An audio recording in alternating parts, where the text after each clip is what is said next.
Considérons alors comment Salomon a-t-il pu encenser pour les idoles. Salomon était le plus sage des gens de la terre dans sa génération. Dieu lui est apparu 2 fois, il lui a parlé. 1er Roi chapitre 11, 9. Il lui a accordé sagesse, majesté, compréhension et discernement.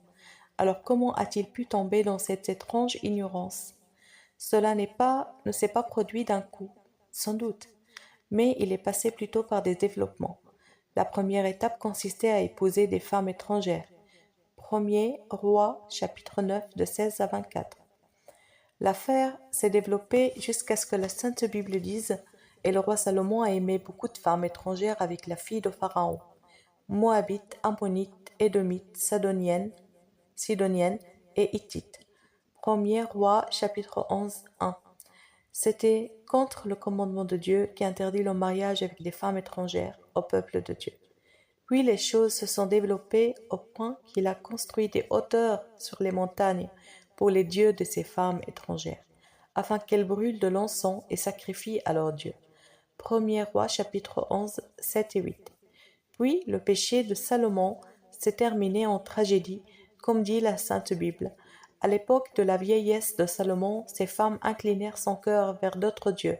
Salomon alla après Astarté, divinité des Sidoniens, et après Milcom, l'abomination des Ammonites. Et Salomon fit ce qui est mal aux yeux de l'Éternel. 1er Roi chapitre 11, 4 à 7.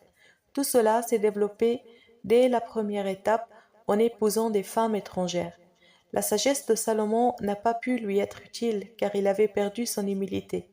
Cherchant des arrangements humains en se mariant avec des filles de rois d'alentour pour faire de la politique. Puis la transgression est allée plus loin et il s'est permis des mariages sans nombre, alors que les enfants de Dieu ne peuvent pas se marier avec des enfants du monde. Car quelle communion peut-elle exister entre la lumière et les ténèbres? L'huile du Saint-Esprit ne peut pas être mélangée avec l'eau du monde. La sagesse dépourvue d'humilité n'est plus de Dieu. Saint Jacques en parle dans son épître. Ce n'est pas là la sagesse qui descend d'en haut, mais c'est une sagesse terrestre, sensuelle et diabolique. Toute vertu dépourvue d'humilité se transforme en un vice. L'humilité et la crainte de Dieu sont le fondement de la piété et de la sagesse qui descend d'en haut.